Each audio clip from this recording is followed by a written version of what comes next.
Amazing. Good morning, everybody. It's good to have you people join us this morning. What we're going to do is give about 2 minutes to have other people join in so we can start on time and have a good number of registrants come online. I noticed a lot of people are having a little bit of an issue with internet, but we try as much as possible to see how we can get more of them coming on. It's good to see you guys. Amazing. Just give us about 2 minutes to have every other person be on the webinar, and then we start up right after that. Okay, thank you very much for your patience. Thank you very much for also joining in.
Amazing. So we'll give 1 more minute to have more people, just in case some people have internet issues. We have 1 more minute to have them join in. I see the numbers jumping up, so we'll give 1 more minute to have people join on the call. So once again, welcome to the APID webinar series.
All right. So once again, good morning, um, ladies and gentlemen. Welcome to the APID webinar series, the third edition, and actually, this might just be the last in the series. Hoping to start later on, maybe next year, but later on this year. but it's been a very, very joyful ride, and it's good to see some of us who are consistent attendees to the APID webinar series. My name is Henry. We'll get to meet each other even more during the course of the webinar. Okay, so today I'm going to be joined in with amazing individuals. We have amazing individuals joining in today to really run us through very, very interesting topical issues, especially around managing your business and marketing as well. Good. So once again, like I said, my name is Henry Tabant. I work with Traxend as a product manager. Today I have two amazing individuals. I have Scholar Andem. Scholar Andem works with Iris Exposures, which is Chief Operating Officer. I'm also going to be having Dayo Adefila, his regional head, Digital Marketing Africa, PZ Kusin. So to be honest with you guys, it's going to be an interesting webinar today because of the crop of speakers we have joining us today. And you will definitely find it amazing and interesting as well. So just stay tuned and make sure you take as much as you can from those individuals. I've had conversations with them, and I bet you they have interesting content that would be phenomenal for you guys who want to start up a business and for you guys who are currently running a business. So just a quick introduction of the organizers of this webinar today, Traxend. Traxend is actually Nigeria's foremost marketing automation and data company, and is headquartered right here in Lagos.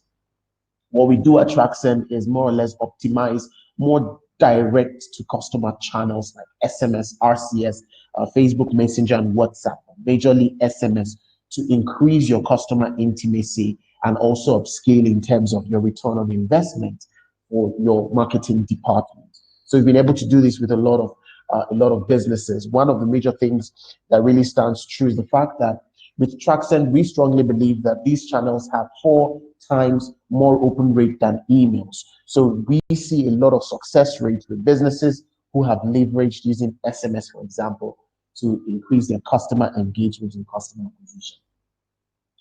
So I just want to really talk about 3 major things that in Traxend drives the way we relate with our businesses and the way we really strategically engage with businesses. So the first thing is the fact that we have seen data around the millennial effect. And what this means is we have a crop of young business owners who are coming up. And these people are very data savvy and very interested in terms of their intimacy, in terms of intimacy with their customers. And that brings us to the next thing, which is digital intimacy. So we have new crop of business owners who are more very active in the business ecosystem, and as well are very concerned with digital intimacy. So digital intimacy simply means how intimate your brand is to your with your customers in the digital ecosystem. So you need to make sure that you devise strategies to be able to connect your customers with your product or connect your customers with the brands using channels that are more direct, to customers. And we have been able to successfully achieve this working with businesses like Winbase, which is a social business, using messaging campaigns, analytics, and a lot of automation to be able to leverage their event attendees and increase in terms of those who take part in some of their events, being more direct as well to their attendees.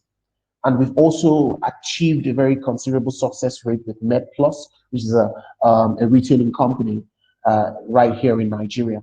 So they also leverage analytics, messaging campaigns, automation, and a lot of data around how they can be able to retarget, increase personalization with their customers, and so on. So I would want to ask, what are you waiting for? Because at the end of the day, you want to achieve brand recognition, increase your ROI, reduce your churn rate, win back lost customers, create a personalized experience for your customers. And the only way you can do it is by taking advantage of platforms where your customers spend most of their time on. And that is basically, where Traxend comes in.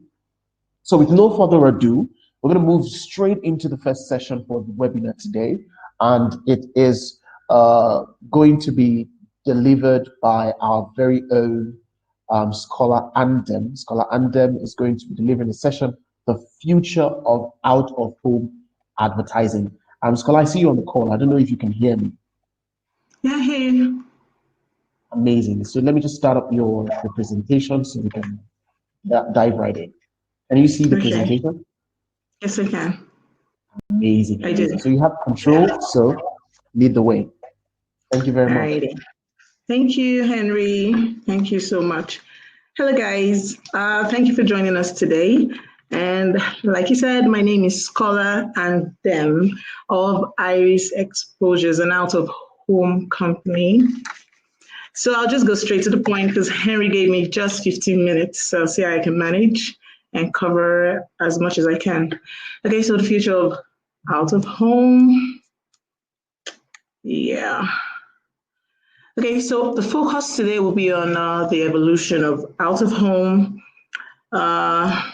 out of home post-pandemic recovery, out of home in Nigeria, the future of out of home advertising, and the fifth focus is actually for brands, to give them one or two ideas on how to do better and actually get all the best they can from out of home. And the conclusion. So I'll just go right ahead.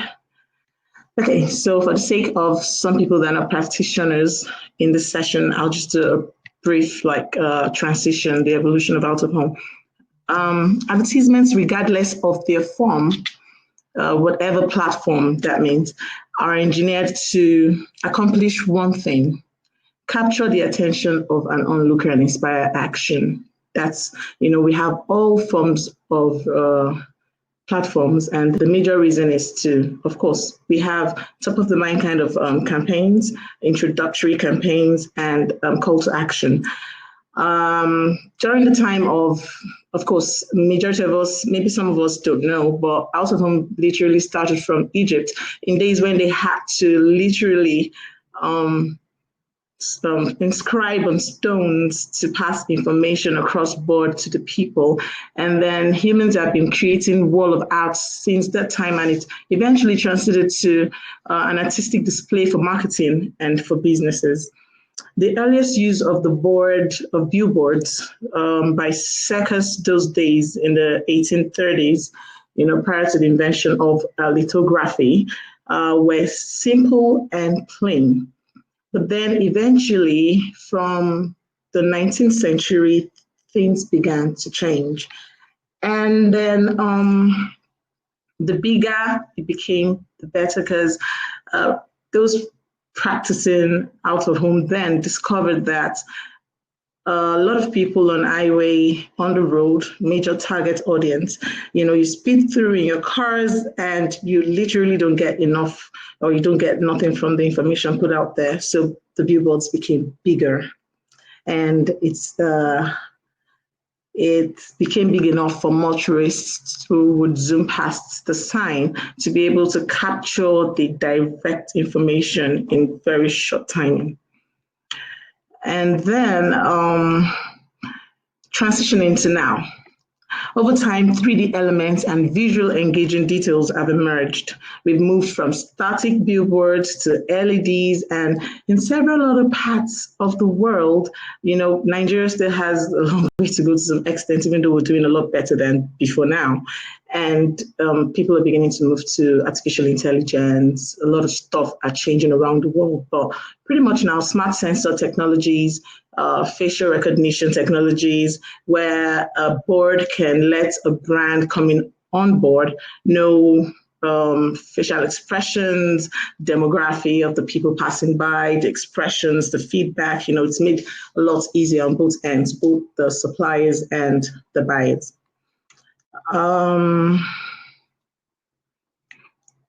Yes.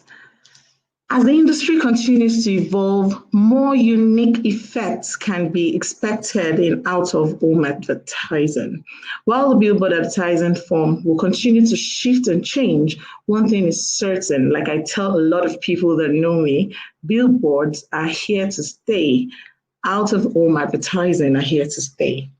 They've been one of the longest. Yes, we have new platforms coming other ways of advertising brands coming up, but still, the billboard still has a solid positioning and has its value. It adds to whatever other platforms you use, because be it alone, be it as a supporting platform, it can never go extinct. Billboards still comprise a significant portion of the advertising market. Like I said, the traditional billboard was replaced with, of course, digital counterparts, and we see it getting better every day. Digital billboards require less maintenance than traditional, like we know, sensor cameras. All of these are making it a lot better. And now, Nigeria.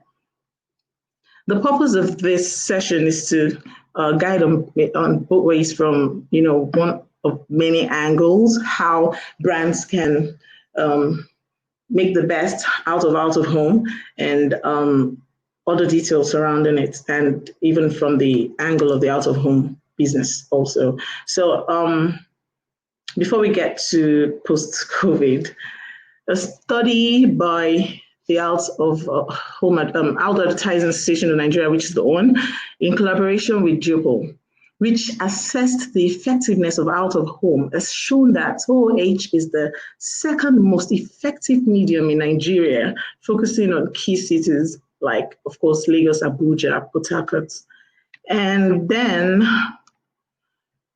we move to OOH post-pandemic recovery, which is like one of the most sensitive parts of this presentation. So many industries have been negatively impacted by the pandemic, and advertising and media are no exception, of course. Though other channels have cancelled campaigns and large declined. Like lots of people that started campaigns before the COVID pandemic, ravaged the world. Some people dropped their campaigns. Some people that were going to kickstart, never started. Some that had already begun had to put a hold on it because of financial constraint or the unexpected. Though other channels have canceled campaigns and largely declined, one of the more prominent being out of home was really hit by this pandemic. And let's be honest, brands did not execute campaigns during the stay-at-home orders because people were literally in their homes. So who would see the campaigns on the billboard? So it was a big hit. As OOH has already begun to contemplate recovery, along with the rest of the economy and other industries, there are a few different directions things can go in a post-pandemic environment. Fortunately, we are already seeing increase in traffic and movement as states are already opening up. That's really good news.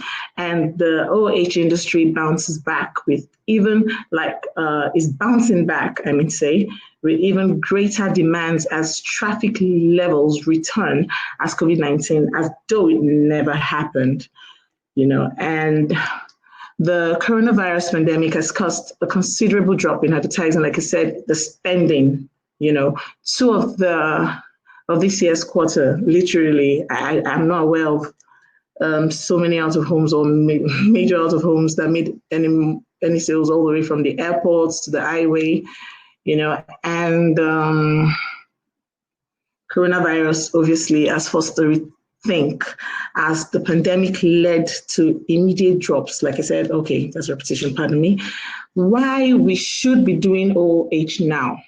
Now, a lot of people are like, the financial constraint, the economy, but I must say that as consumers are getting to grasp with the new recovery, like coming out of their homes now, going back to work, trying to make up for a lot they've lost during the lockdown, they need reassurance and comfort during times of crisis or post-crisis like this. They need to know that their trusted brands are still around. You need to do a lot of top of the mind. And if you're a new business, you need to do introductory campaigns. And you need to, a lot of people, if you notice a lot of campaigns going on now, you can see some form of sentiments because a lot of people lost loved ones. A lot of people went through so much we can't begin to imagine. So times like this, brand visibility is very, very key and cannot be underestimated. So OH is a lead awareness driver. I said this for so many years since I've been practicing. Amidst today's fragmented and cluttered media landscape, OH still stands out as a channel that aggregates audience with its strength as a once-a-many advertising medium. Yes, we have other mediums that reach people, but you like it or not, people come out of their homes, people go to work, people go to get food, people look around, people in their cars being driven by drivers. I know we know all of this, but it's just a recap to, get to where we're going on this presentation. So moving on, this is where smart billboards and programmatic advertising. Now, like I said earlier, Nigeria still has a long way to go, but we are getting there. But it's definitely going to take a while. And then now post-lockdown, the future is actually what we make of it in any industry, and out of home is not left out because we decide what we really want it to be. As business as usual right now is unsustainable. If we try to do things the way we used to do it before now, I must say, might take you a long time to recover or get back in the game. Because if we used to work individually before, I think now collaborating with one another would be such a bad idea because you might be thinking at a 1.0 and someone is thinking at a 3.0, 7.0. But when you tend to rub minds and work together, you probably think out of the box and get more ideas. So I think we also need data fact, and a lot of upgrade in technology in Nigeria now more than ever, because in order to keep up with where the world is going, we need more opportunities like that. I'll still come to some of the limitations very soon in the next few slides. Now, following the relaxation of the lockdown as directed by the federal government for now, of course, the lockdowns from the timings are beginning to reduce. Everybody is hitting the ground running. In major cities, life is quickly returning to the new normal. And gradual return to human vehicle traffic are increasing by the day. Gradual brands leveraging on digital out of home to drive bespoke messages, emotional links with their audience. Like I said earlier, reopening of the airports. Yay! The airports are reopening, interstate travel are resuming, international flights have begun, and all of this is making things look better and better by the day, I must say. Now, limitations in Nigeria, some of them I could note down, are advanced technology. I already mentioned that. Basic data availability. Oh my world. Data availability in Nigeria is not it yet. Like I always say, we're getting there, but we need more data. That's why it'd be good to go into smart advertising a lot now to give brands some form of comfort that they can measure their targets, their reach, and more support from regulatory bodies. This would really be nice because, sometimes imagine having to erect a structure and you have to, we're being supported, I must say, to some extent, but there's still more they could do. And if you have to make huge payments even before your investments ahead for the year, sometimes this is quite discouraging for a lot of people to come into the industry and play in it, invest in the industry. Because for me, it's like someone wanting to build a house and putting up for rent. You're yet to build it. It's a plain land, and you have to start paying tenement rates ahead. I don't know, just from my angle, so they should take it a little bit easier now. So look out for ways to also make more people come into the business or get more investors, or even do more and be more creative and bring in more, concepts and ideas like we see from around the world. Then support from government also, and I'd like to, give a slight example of what I mean by support from the government.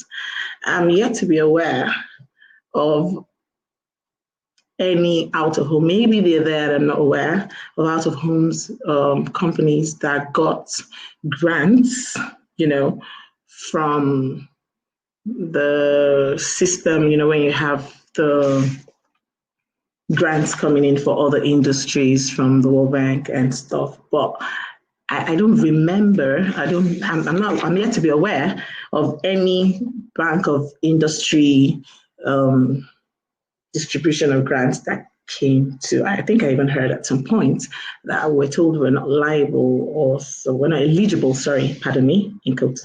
And then I don't know if that changed afterwards, but I wouldn't want to say what I'm not sure of right now, but we'll need more support from governments.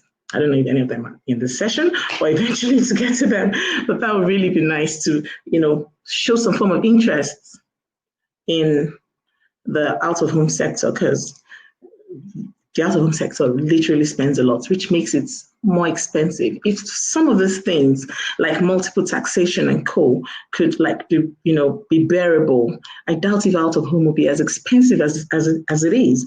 And a lot of people would be able to start up businesses, average businesses, huge businesses. They can all participate, or they can all be part of putting their brands to more viewers, and of course, in turn, and more.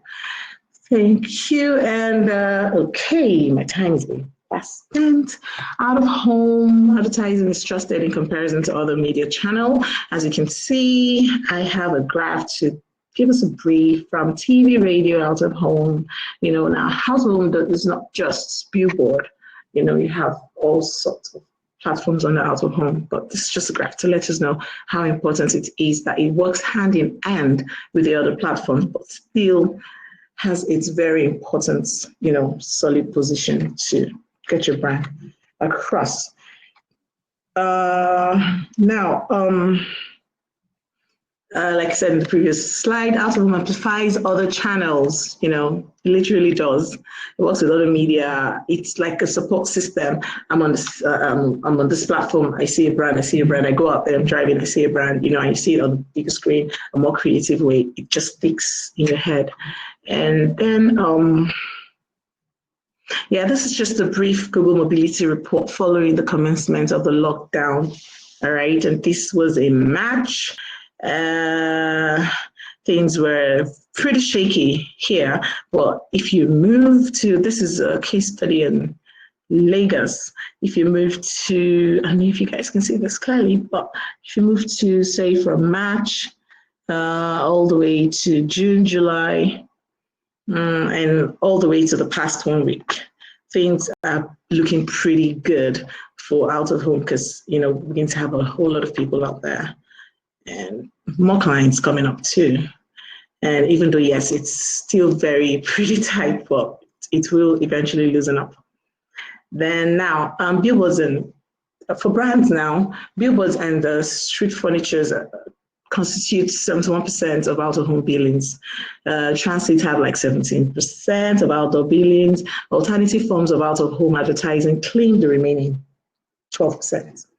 Now, with the rapid increase in order of any advertisements to really capture the attention of human beings, the ad needs to speak to the word for the brand, both literally and figuratively. This is where smart billboard, like I said earlier, comes into play. Because of time, I can't break that down right now. A creatively driven strategy campaign that's shareable, of course, with shareable content is certainly the aim of any effective out-of-home advertising campaign. Because if I can see something I love on a billboard and I just want to take that picture and have it on either my Instagram page or my Twitter or Facebook or whatever, it's very important to make sure it's as catchy as possible to your target audience. So choose your location wisely, try to work in synergy with, your demographic, your brand. Then, make sure your message stands out. In conclusion, there is the need for brands to think with consumers as they adjust to the new normal with contextual message of hope, understanding, and belief that will connect to the recovery phase of the viewers and targets. This global crisis may have changed some fundamental way of thinking. Yes, it has actually for a lot of people. Behaviors, consumptions, but by the grace of God, there shall be a return to normalcy. Now, the world will regain trust in its core with the brand mandates expected to solve problems for all, protect all, care for all, collaborate with all, and innovate in public interest. So basically, my message to everyone is stay positive, try to do better, don't do business as usual, try to do more research, try to collaborate, see what others are doing and get better. Thank you so much, Henry. I had to rush it. I wish I had more time, but I think that's about it. I've done more than 15 minutes. Amazing, amazing. Thank you very much. Questions. Yeah, and questions. Yeah. Amazing. So we're going straight to questions. So if you have questions specifically to this particular presentation, there is an announcement for you to really drop your questions, right? And would have them answered. Okay, so we have one question. Yeah, I see a question. We have one question. Okay. Do I read it out or? Yeah, I can read it out. Amazing. All right. You want to read it out? You can read it out, then I answer. So I just catch my breath. Okay. Let me go. It says, thank you, Scholar, for the presentation, quite enlightening.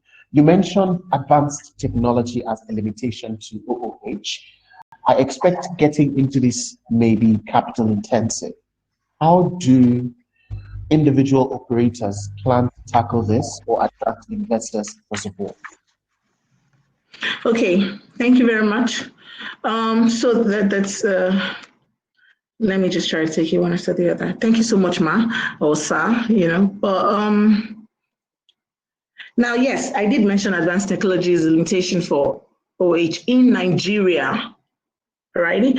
So that being said, if you compare Nigeria to a few other countries that out of home is actually like one of the cheapest form of advertising. But in Nigeria, you could break an arm and a leg to place your campaign, say for instance, in some premium locations or even just general locations. It's because it costs a whole lot to either manufacturers selling to us and shipping them in and coming to pay for fees here, pay for dues here, pay regulatory, you pay so much, multiple times, and at the end of the day, it costs so much. So you literally need a lot of money to invest in this. But still, like I said, the world is evolving. So if you have an idea for out of home, it could be artificial intelligence, it could be holographic, it could be here and there. I bet a lot of us in out of home as practitioners, we have so many things in our head we want to do, but because it's cost intensive. But if you have an idea and you put it right, if you do something out of not normal, something like we have across the world, something entertaining, something interactive, like we're having around, where, for instance, maybe the campaigns on the board, one of them demographically arranged, and you have kids passing, and the campaign for kids pops up on that same platform, or maybe someone is wearing a particular brand of wristwatch, and the board itself can indicates and then relates to people directly. If you have that kind of idea, I'm very certain, and you can project and say, okay, this is what it could get back. And then at the same time, have a plan, on how to get it across. Have a plan on how to have friendly charges or make people halfway. If you present it to an investor, I'm very certain if it's catchy, I've been there before. If it's catchy, I'm sure you get investors for it. But just make sure you have a solid plan. And I pray that we begin to do things out of the box, We begin to do things that are not the usual that we're used to seeing. So I hope I answered that question. Amazing, thank you.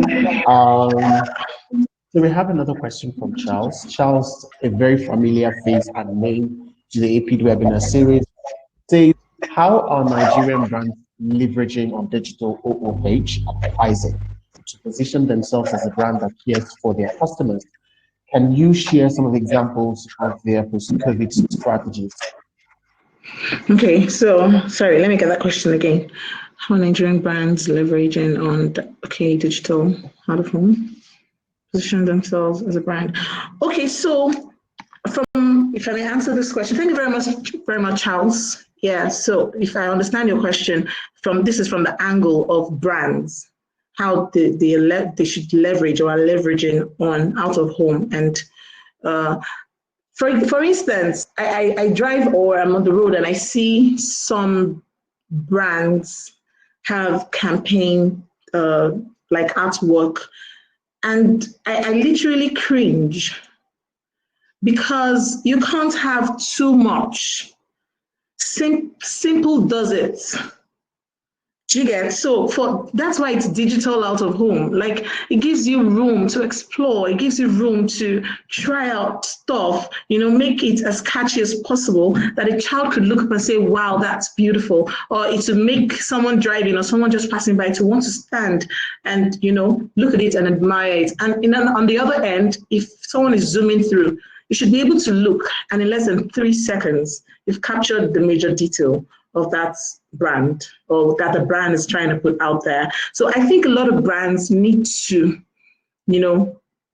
work on how they take advantage of the digital out of home and try as much as possible to make sure that their creatives are as appealing as should be. And trust me, people will respond more. People will probably want to repost because they're like, "Oh, did you see this? It literally happens sometimes when people see a campaign and they're like, "Oh, this is really pretty, oh, I like it." And then maybe they post it online and want other people to see it. Or you can't just forget it, or it just sticks to your head and you walk into a mall and that brand is in your head and you literally want to try it. So if I get your question right, or I don't know if I answered that question very well, but I think it's part of what you can do. And sometimes, okay, because of time, this other questions might take a lot of time. So is there any other question or? Okay, so I don't think there is any other question. We said something about post-COVID strategy, all right?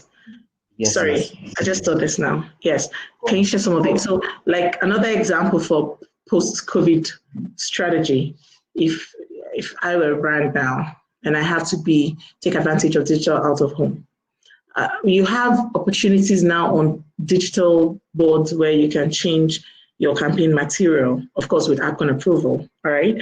And if you can discuss with the practitioners or out of home companies, there are ways you can try to change campaigns from time to time. If you're running maybe 6 months or 1 year, try to keep it simple, try to keep it interesting, and try to make it as have a little bit of empathy because of a lot going on in the world right now. People don't just want to feel like you're coming to them and asking for money. Even we selling the spaces are very sensitive and can see us giving some form of discount since the COVID because we're trying to put ourselves in a lot of people's shoes when it comes to the economy and stuff. So if you can put a little bit of this and that in your campaign, then you get a lot of, responses. Thank you. Amazing. Thank you very much, Paula, for your time. Yeah. Amazing. So, without further ado, just a very quick tip. Once again, appreciations to you, Scholar, for this amazing presentation. I Thank did you. learn My a lot. pleasure. I did learn a lot, and I'm hoping those guys who are interested into getting into business or interested in upscaling their marketing strategy, especially in the post-COVID era, should be taking advantage of this presentation as well. Thank you very much once again. Thank All you right, so too. we're going to move on. We're going to move on, and I just want to quickly check in and see who are the people we have in the building. So there's a poll up. Just quickly indicate which really you identify with. Are you a business owner? Are you a prospective business owner? Are you a marketing enthusiast? Or you are a sales enthusiast, right? So we'll just put that poll up there so we can actually identify and see who are the people are on the webinar today. We have dial on the call already, so we're just going to go straight up for want of time, to webinars, rather Dio's presentation. So we're just quickly going to stop scholars here and go straight to Dio's. All right, so Dio, can you hear me? Yes, I can hear you. Amazing, loud and clear. So we're going straight to yours. So you just shoot right up so we can, have your presentation right on time. All right, super, super, super. I'm really excited. Anytime I have to, speak or discuss with business owners is always exciting. I used to run a business at some point, so so I have some good experience, how it is, the hustle, right? The dream and the hustle. All right, good afternoon. So good morning, everyone. My apologies. So you guys already know me, Dio Adifila. Henry's topic was quite it's quite a misleading topic. So what I mean is the topic seems so small, social retailing and distribution. We're talking about the whole, everything to do with e-commerce, right? And you want us to just treat it, in 15 minutes. So what I've done is I put a slide that has just a few, a little overview about what is happening, what is social retailing, social commerce, what's the evolution we're seeing, and then what are some of the insights that we should also focus on. Now, those insights will help when you look at and think about marketing and sales. So those are the insights that we're going to look at, and then of course there's some tips as well. Okay, so I will proceed. I believe my slides can be seen. So I'm just going to start briefly with a little, deep into the past. This is a May 2012 article from The Guardian. So what to say from virtual changing rooms to social data. At this time in countries all over the world, developed countries, what you had as an innovation then, that was a bit of a social feel, was you had these rooms where you could go into, then there's a mirror, you can stand in front of the mirror, you selected the dresses or clothes you want to wear, shows on the mirror, people can look at it and see and talk, that was the extent of what, social retailing meant then. But the question they were asking them was, can social, which is because the internet, social media was, really ramping up, so can social save our high streets? At this time, Facebook was just about 900 million users. So that's some time back, right? So imagine how far we've come and come now. Okay, super. So, so on the next slide, I just took a little, not an academic approach really, but just a way to give you a little perspective about what do we mean by social retailing and distribution. Okay, so I've put a little description there. So I'm saying that's evolving transactional ecosystem, because several things come into place in this, in what you mean by social and retailing, right? So it's that evolving transactional ecosystem, such as marketplaces, the Jumia's, Kongas, more for Nigeria, more for Africa, and social commerce channels like IG, WhatsApp, through which your products and services are presented to prospective buyers. And also importantly, which allow the interaction and influence.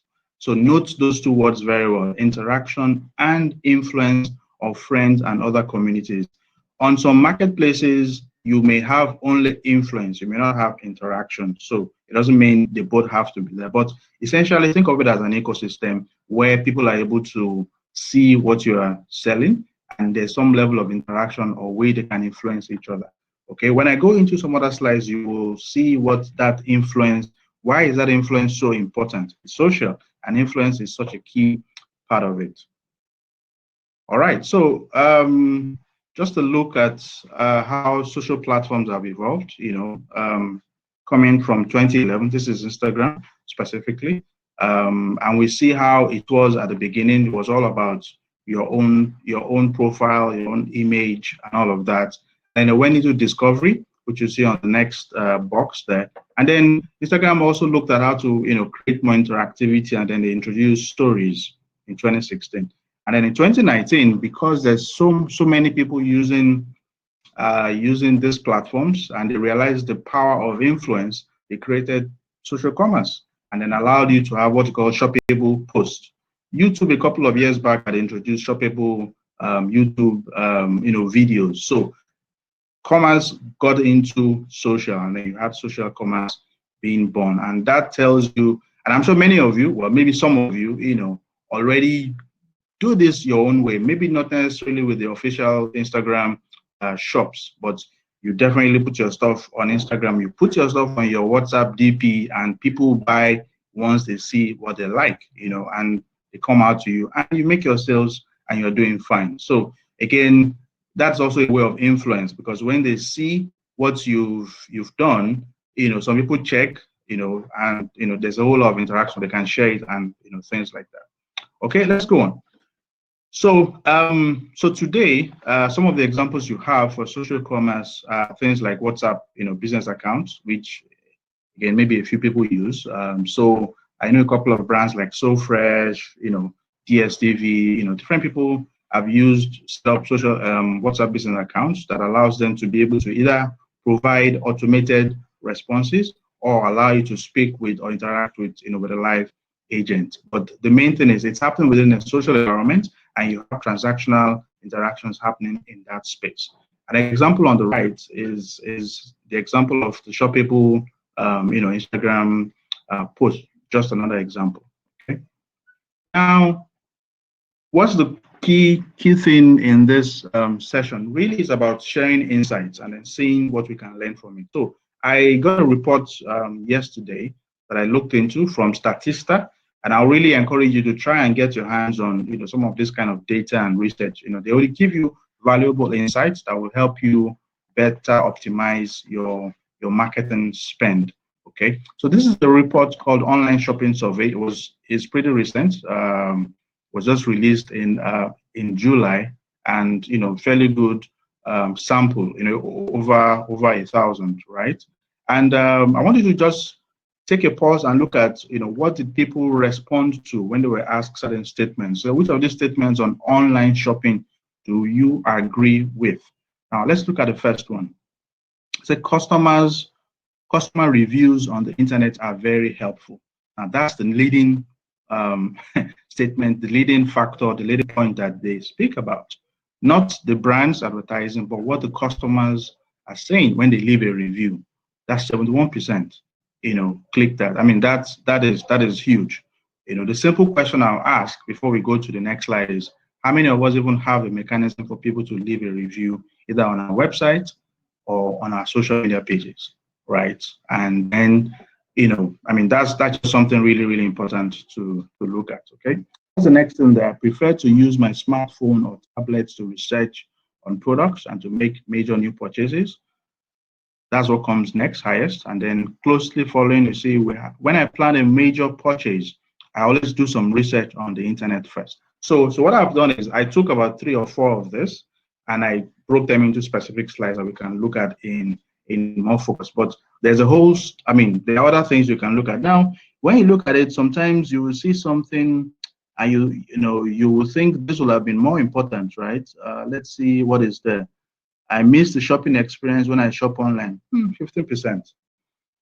Okay, 15%. So yes, we love the walking into a physical store and things like that. But right now we've all gotten more and more used to the convenience we get from online shopping, and sometimes also the discounts. So yes, we still want to walk into that physical shop, but more and more people are going online to shop. Okay, so let me go to the next couple of slides because like I told Henry, I think the main thing in this kind of a session with such a short time is for me to also share a few things and then get your questions. With your questions that will come from different angles, then that will really allow us to have more value delivered for you. So on the next slide, I decided to focus a little bit on that #1 ranked point, the insight from the research. I said customer reviews on the internet are very helpful.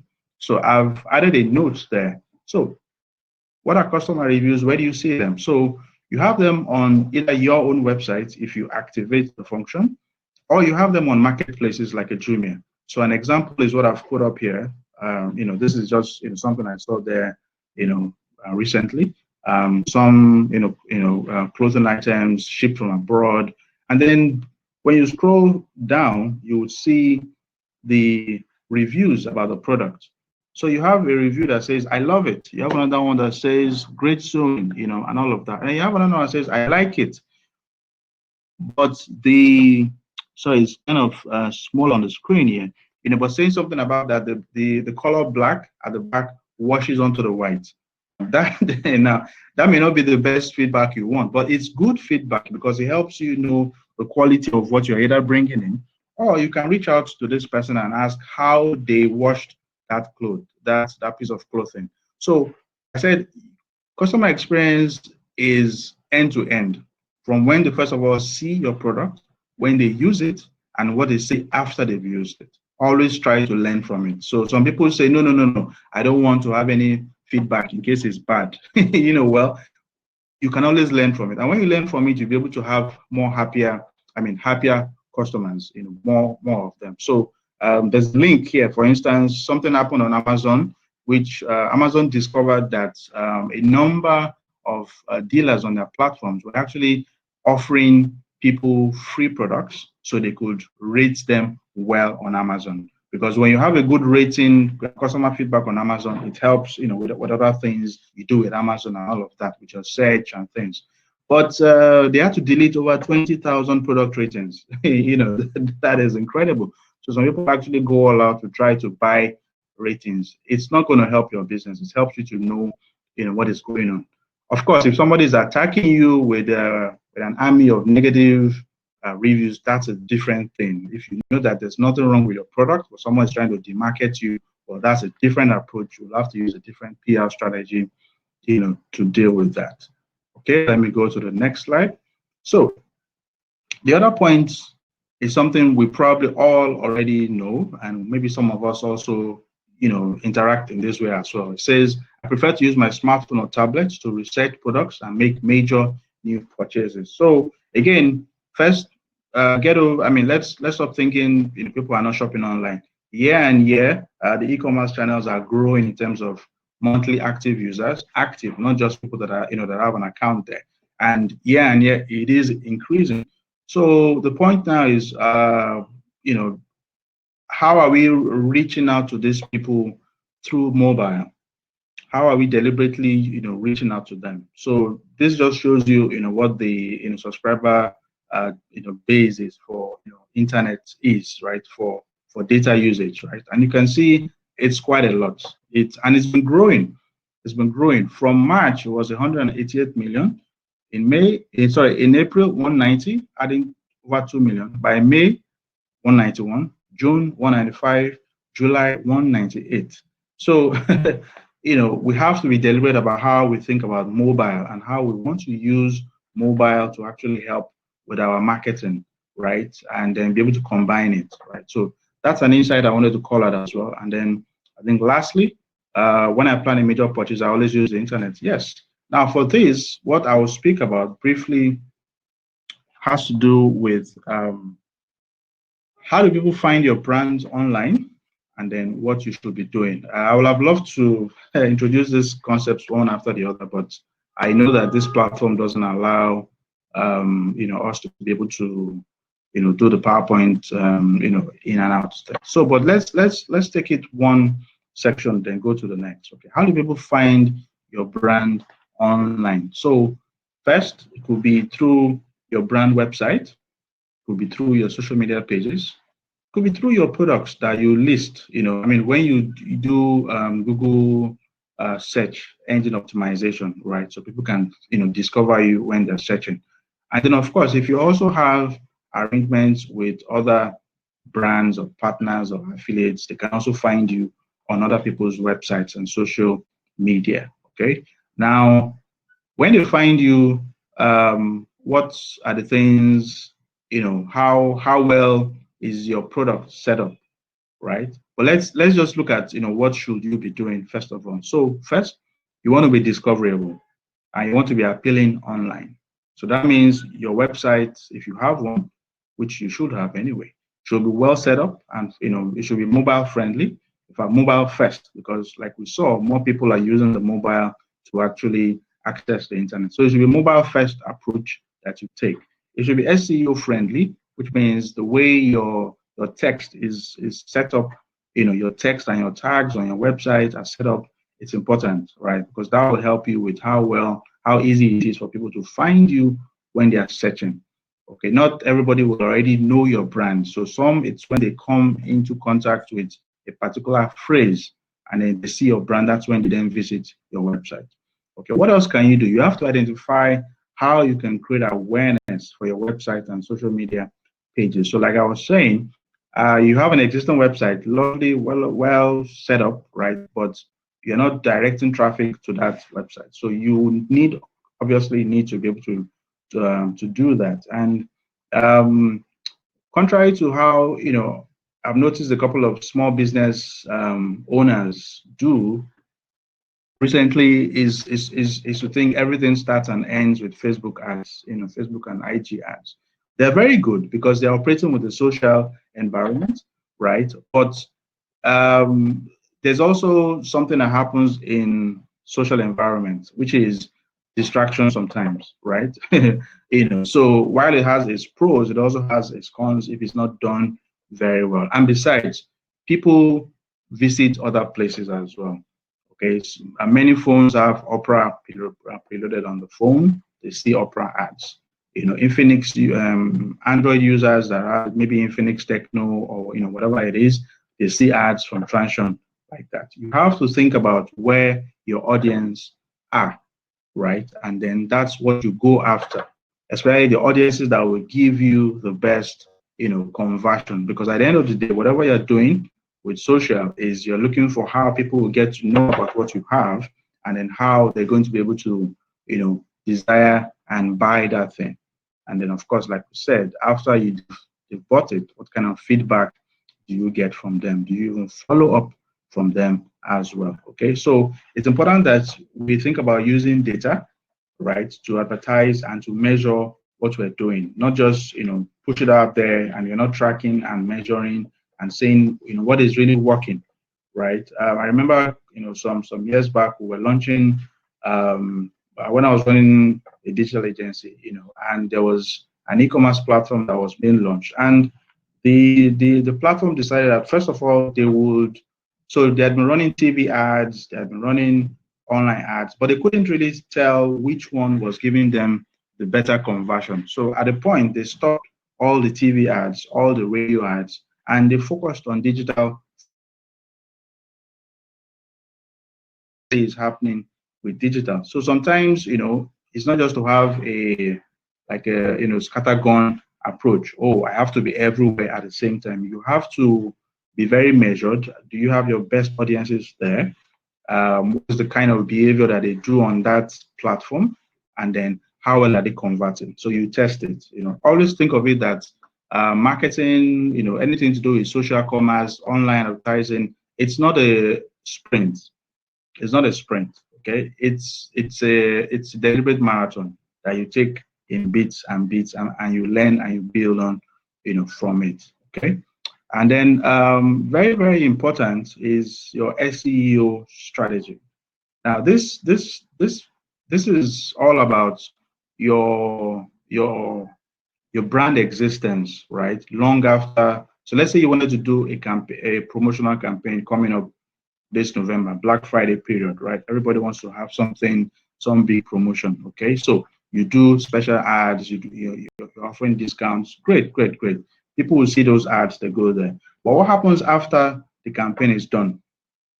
Your sales may just suffer a very sharp decline because you don't have residual footprint on search engines that will allow them to still find you when they're looking for keywords. So that's what SEO does. It helps you with that presence long after your campaign has ended.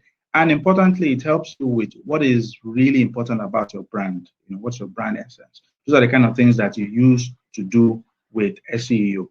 This is different from SEM, which is paid short burst, ranks you high, but it's just a short burst for a specific campaign purpose. Okay, so what guides us with SEO, will be things around your content strategy, right? Which is basically how you put together your approach. You must always have a strategy guiding everything you're doing, right? And then that will influence what you're doing on your website, how you write it, what kind of content you put on the website, and even as little as how you tag your, not little, as important as how you tag your videos on YouTube.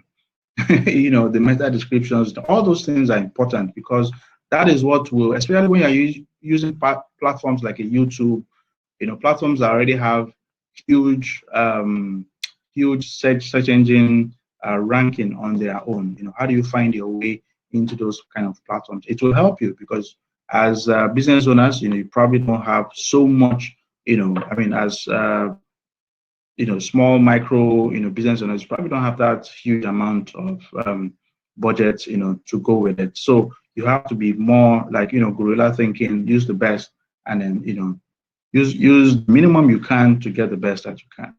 Okay, and then of course, content that links to other websites. So we're talking about backlinks. So if you have your content, how are you able to find maybe some influencers or some other partners that have some website that your content will be relevant to them, and they're able to host your article on their own website. So a link from yours links to theirs, right? It also helps each other's, web ranking as well. So these are important things when it comes to how you make yourself available, because we've seen it there. When I plan a major purchase, I always use the internet for research. So that means, are you being discovered when people are trying to make that decision, right? You have to make sure that you are available. Now, so I've talked about search from Google. I also want to talk about search within the e-commerce platforms, because that is like the moment of truth as well. So somebody has done some research on Google, has looked at, maybe you want to buy a refrigerator, for instance, and you've looked at the different types of refrigerators, this one, that one. Okay, you've kind of 60%, 70% made up your mind. Okay, I think I'll go for this, right? And then you want to buy it through an e-commerce channel, not an offline store, because you want a deal. Okay, now when you go onto the e-commerce website, something happens as well. Like when you enter a physical shop, something happens. You now see options. You see options you probably didn't see before when you're searching, right? And then you're thinking of, what do I do? So when you search, refrigerators, it now brings you an option you didn't think about before. So that means that those brands that show when you search in the e-commerce, they have an advantage over those that don't show, right? Except you are really, really, really, really super loyal, and nothing will take you away from that particular brand that you were looking for, that brought you to the e-commerce platform. So search on this kind of channels is also important. If you're thinking about search on a social channel like Instagram, for instance, then you'll be thinking about what do you do with hashtags. What do you do with hashtags? You have to think about that. Which hashtags do you create? Which ones do you tap into that exist, and that's the kind of people you're looking for follow as well, right? So these are different ways to make sure that when people are researching the internet, right, they can discover you, and then of course you can do the whole conversion, onboarding them, and then that moves on. Okay, and then I think this should be the last one. So this is interesting. I want to see an item before I buy it. So remember when we looked at one of the points, it said, sorry, I'm just going to scroll back quickly. When we looked at the research, and I'm mindful of time, when you look at the research, there was, and we looked at, what were the things that had the highest ranking, we saw this one's down. Then under 15%, we saw people that said, well, I miss the shopping experience when I shop online. Those are people.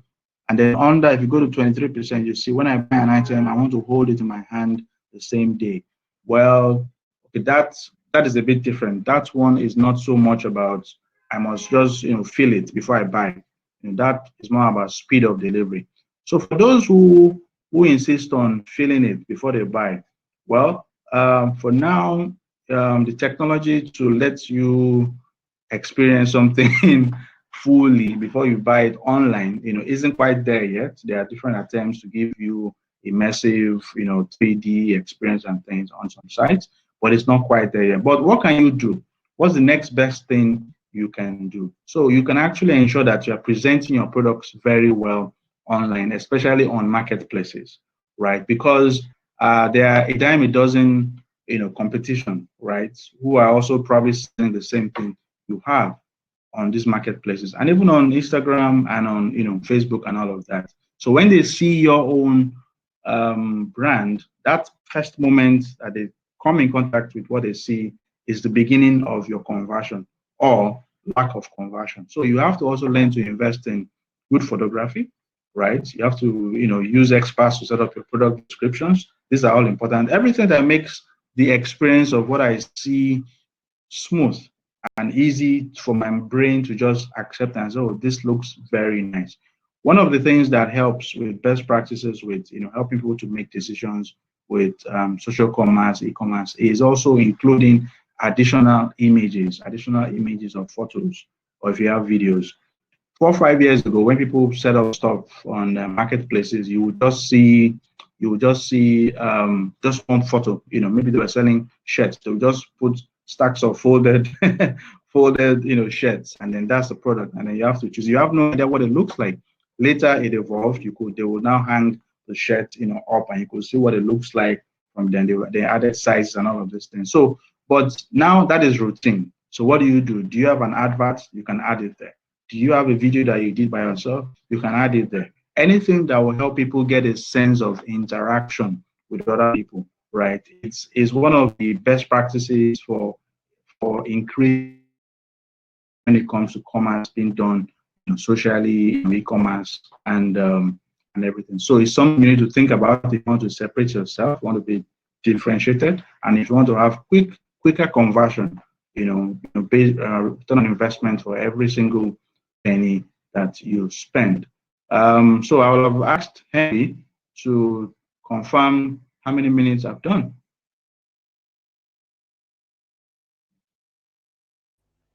Okay, so you have just about 2 minutes left, approximately to.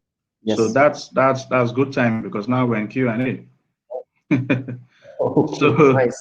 So thank you everyone. I just I was being mindful of not trying to put in so many things at once, but I think some of the highlights have been the insights from the shopping experience, the importance of things like customer reviews, because what people say about your brand matters. When you post on Instagram and people make comments under it, people that are not happy. I had an experience with a bank recently. I won't mention their name, but it's a rare thing for me to go on a brand's page and make a complaint, but I had to do it this time because for about a month they hadn't solved a little problem, right? I had to go there and talk to them, right? Now, what that brand should do after they finally solve my problem is they should actually invite me. That can I make make another statement on their page, because some people will have seen that comment I made. Some friends of mine will have seen it, and if they were thinking of opening or doing something with that brand, with that bank, it may just be there in their mind.